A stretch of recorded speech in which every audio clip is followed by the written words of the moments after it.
जय हिंद दोस्तों, स्वागत है आप सभी का आपके अपने YouTube चैनल GK GS के भंडारा पर। साथियों, आज की इस वीडियो में आपको यूपी जीके के टॉप 30 प्रश्नों का ये प्रैक्टिस सेट लेकर के आया हूँ और मैं आपको यूपी जीके के वही प्रश्न करा रहा हूँ जो आपके परीक्षा में 18 फरवरी को इनके मिलने की पूरी संभावना है।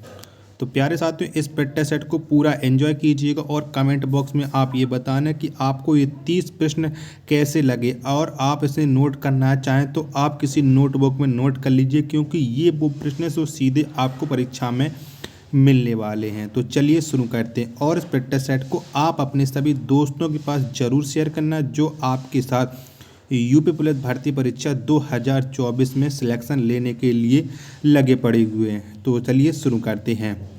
तो पहला प्रश्न है आपके सामने कि उत्तर प्रदेश के निम्नलिखित में से किस जिले में प्रति वर्ष बटेश्वर मेला आयोजित किया जाता है। तो कौन से मेले में बटेश्वर का मेला होता है, यानी कौन से ज़िले में। तो आप जानते हैं कि जो बटेश्वर का मेला लगता है और ये लगता है आगरा ज़िले में। किस में? आगरा ज़िले में। तो एक का राइट आंसर हो जाएगा ऑप्शन संख्या डी। प्रश्न संख्या 2 है आपके सामने कि उत्तर प्रदेश के आगरा जिले में रुई की स्वदेशी किस्म की बुवाई का उपयुक्त समय निम्नलिखित में से कौन सा है। तो कब बुवाई की जाती है और रुई की यानी कपास की। चलिएगा, चारों ऑप्शन आपके सामने हैं और आपको पता है कि अप्रैल का पहला पखवाड़ा इसके लिए सबसे उपयुक्त है। तो 2 का आंसर ऑप्शन संख्या ए हो जाएगा।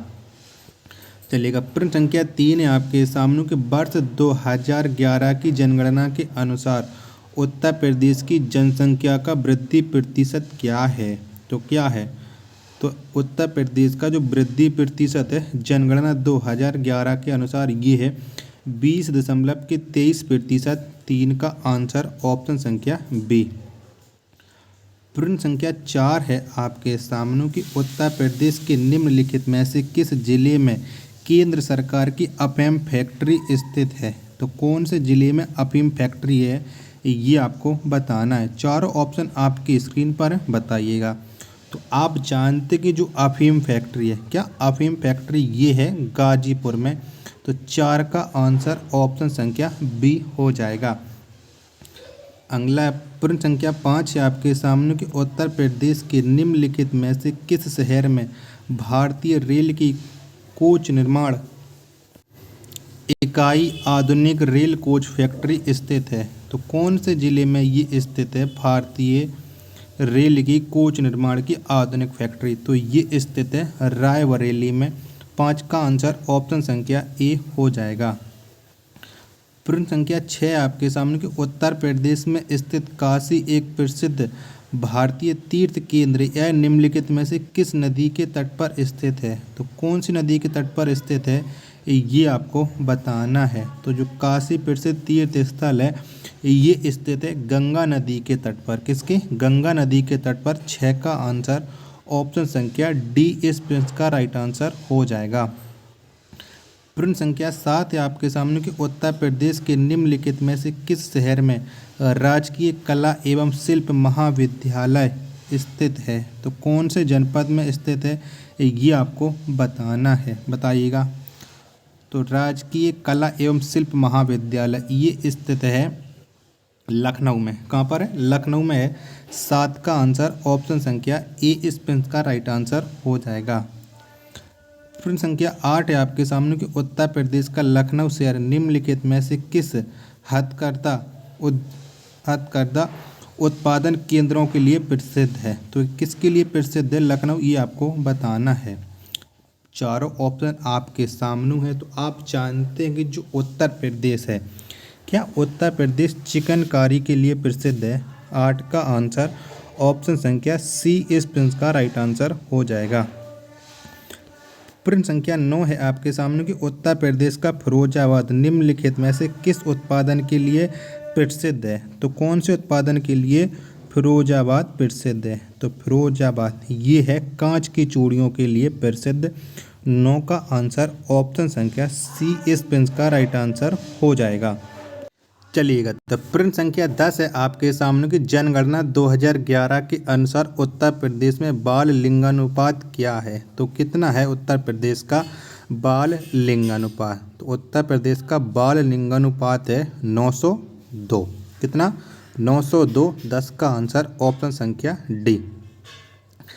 प्रश्न संख्या 11 है आपके सामने कि स्वतंत्र भारत में किस राज्य की प्रथम महिला राज्यपाल कौन थी? तो बताइएगा, स्वतंत्र भारत में राज्य की पहली महिला राज्यपाल। तो आप जानते हैं कि जो महिला राज्यपाल थी वो थी सरोजनी नायडू। जो 11 के ऑप्शन नंबर डी इसका राइट आंसर हो जाएगा।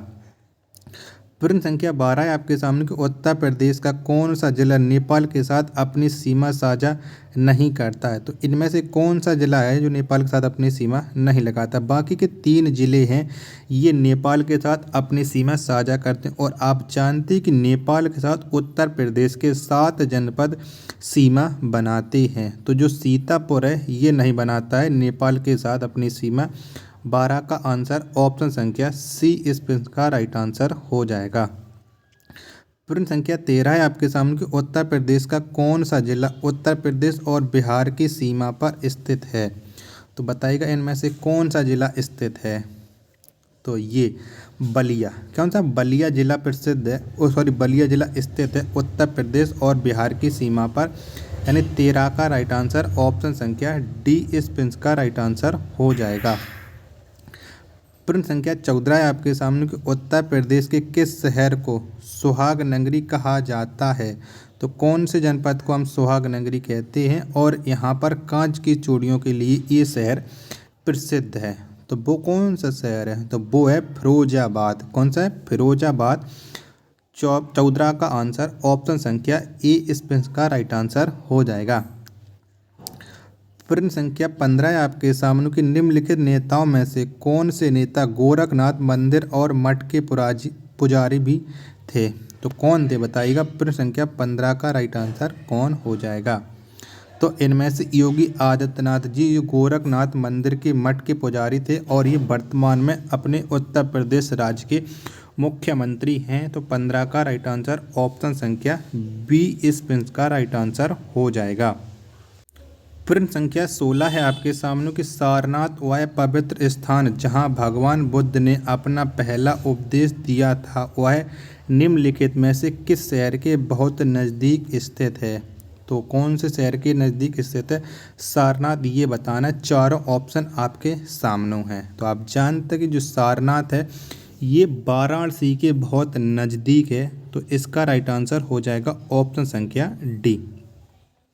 चलिएगा, प्रश्न संख्या 17 है आपके सामने कि उत्तर प्रदेश का कौन सा शहर चिकनकारी साड़ियाँ नामक सुंदर कढ़ाई वाली साड़ियों के लिए प्रसिद्ध है? तो वो कौन सा जनपद प्रसिद्ध है चिकनकारी साड़ियों के लिए? तो आप जानते कि वो जनपद है लखनऊ। कौन सा है? लखनऊ। 17 का आंसर ऑप्शन संख्या बी इस प्रश्न का राइट आंसर हो जाएगा। और इसी तरह के यूपी जीके के सिलेक्टेड प्रश्न पढ़ने के लिए चैनल को अभी सब्सक्राइब कर लीजिएगा। चलिए अगला प्रश्न है आपके सामने कि उत्तर प्रदेश के किस शहर में 11 मंजिला पागल बाबा का मंदिर मिलेगा?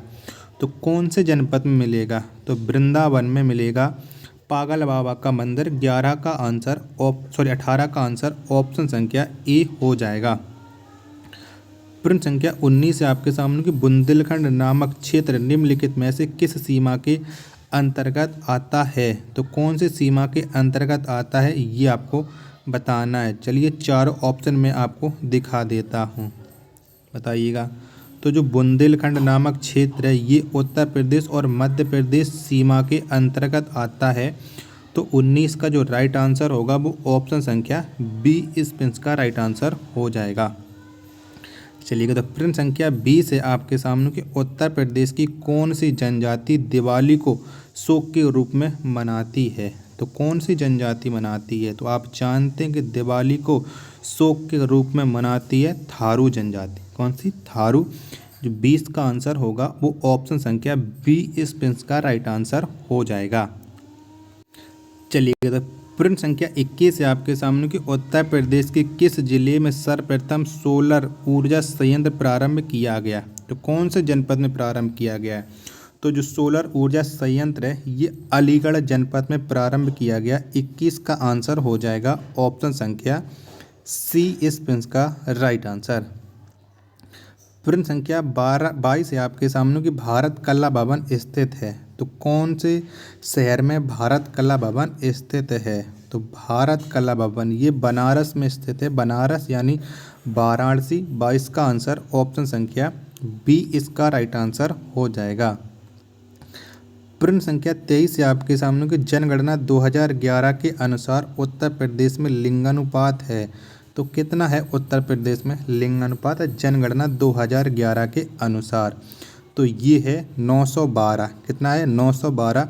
23 का आंसर ऑप्शन संख्या सी इस प्रश्न का राइट आंसर हो जाएगा। अगला प्रश्न संख्या 24 है आपके सामने कि उत्तर प्रदेश का राजकीय पक्षी है, तो कौन सा है उत्तर प्रदेश का राजकीय पक्षी? तो आप जानते हैं कि वो है सारस। कौन सा? सारस है उत्तर प्रदेश का राजकीय पक्षी। 24 का आंसर ऑप्शन संख्या बी इस प्रश्न का राइट आंसर हो जाएगा। प्रश्न संख्या 25 है आपके सामने कि भीमराव अंबेडकर संग्रहालय एवं पुस्तकालय स्थित है, तो कहाँ पर स्थित है बताइएगा। प्रश्न संख्या 25 का राइट आंसर क्या हो जाएगा? तो डॉक्टर भीमराव अंबेडकर संग्रहालय एवं पुस्तकालय ये स्थित है रामपुर में। कहाँ पर? रामपुर में। 25 का आंसर ऑप्शन संख्या ए इस प्रश्न का राइट आंसर हो जाएगा। चलिएगा अगला प्रश्न है प्रश्न संख्या 26 है आपके सामने कि आमिर खुसरो का जन्म स्थान है, तो कौन सा है आमिर खुसरो का जन्म स्थान? ये आपको बताना है। तो एटा। क्या? एटा है आमिर खुसरो का जन्म स्थान। 26 का आंसर ऑप्शन संख्या ए इस प्रश्न का राइट आंसर हो जाएगा।